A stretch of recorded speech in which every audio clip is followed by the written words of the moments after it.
it will not bring you to your destination. Would you agree? Yes or no? Yes. Just to prove my point, I was invited to go to Cebu. Are you familiar with Cebu? And then my assistant bought me a ticket to Davao. So I took the Davao flight, I landed in Davao, and I was waiting for the organizers to pick me up. So we were talking over the phone. Oh, pick me up. Sabi na, yes sir, we've been waiting.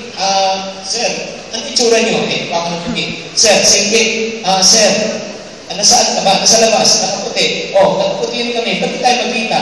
And then finally they asked, Sir, nasaan ka ba? Sinabi ko, nasa Davao ko. Sir, nasa Cebu kami naghihintay. Even I was focused to go to my destination, we gathered the wrong information and we made the wrong decision. What do I mean? May kilala ba kayong tao na planong maghirap sa buhay? Ano mo plano mo ng tao? Maging taong grasa. Walang makaon at talagang titira sa kalsada. May kilala kayo gano'n? At kung mo papakailangan, ay yung plano mo. May kilala kayo gano'n? Wala. Question. May mga tao bang naghihirap? Meron. Yes or no? Yes. Kung tumanda, lalong talaga naghihirap. Yes or no? Yes. I do believe they did not plan it, but unfortunately, they got the wrong information and they made the wrong one. Decision. That's the reason why this afternoon, my short goal is this: to help you to become financially empowered to make the right decisions and what? Choices. Admit it or not, all of us inside this room, we make financial decisions every single day. The financial decisions that we make today will not impact our present, but it will impact our what? Future. You make good financial decisions today, you will retire later. But if you make bad financial decisions today, you will suffer what? Later. Without further ado, let us start. Sino po sa atin dito ang gusto yumaman? Pakitaas ang mga kamay. At yung mga hindi nagtataas ang kamay, ibig sabihin mayaman na, pwede nila magtaman. Ay, po naman, pwede pa. It's never too early and it's never too late.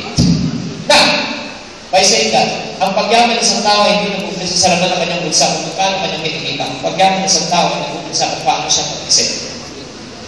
Allow me to present this first formula is only one. Mindset plus action equivalent to what? Results. Repeat after me, 1, 2, 3. Mindset plus action equivalent to what? Results. Negative mindset, negative action, negative. Positive mindset, positive action, positive. Wrong mindset, wrong action, wrong. Right mindset, right action, right. Garbage in. What you sow is what you want. If you plant a potato, what will you harvest? Potato. Some people plant a potato, but they expect that they're going to harvest tomato. You may be smiling that it's true and that's all but some. If you talk to a vendor out on the street, kung nalahat, Sir, gusto ko mag-imaman? Oo, naman may nagsisipag. Sir, magkano gusto mo kinain buwan-buwan para yumaman? Ito yung sagot na. Yung makakain ng 3 beses ang araw, pwede rin. Yayaman siya. Bakit? Masipag, may tsatsaga. Anong problema? Anong problema? Anong mindset niya? Small or big? Paano formula? Small mindset, small action, small. Big mindset, big action, big. Results. Poor mindset, poor action, poor.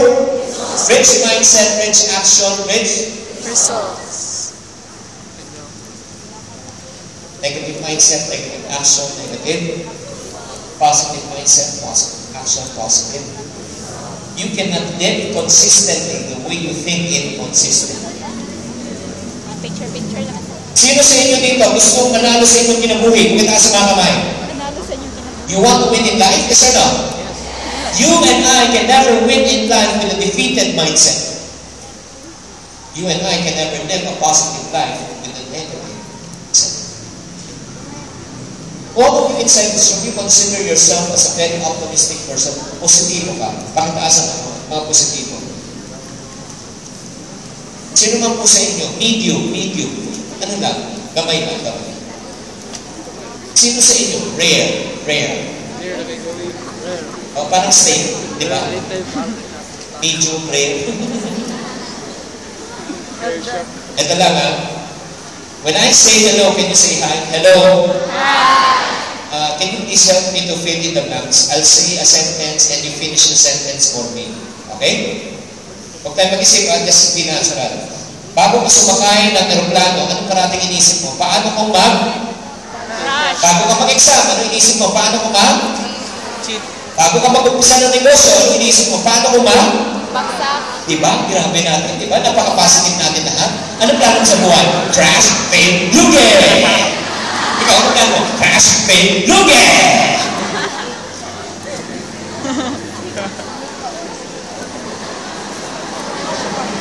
Pero sa manalo, paano? Crash, fail, lugi! Hello? Nagigets, diba? Yes. You know why some people, yung problema nila hindi nasolve? Gusto nyo malaman bakit hindi nasosolve ang problema? Bakit? Number one, because they deny that they have a problem. Kapatid, mukhang may bad breath ka. Hindi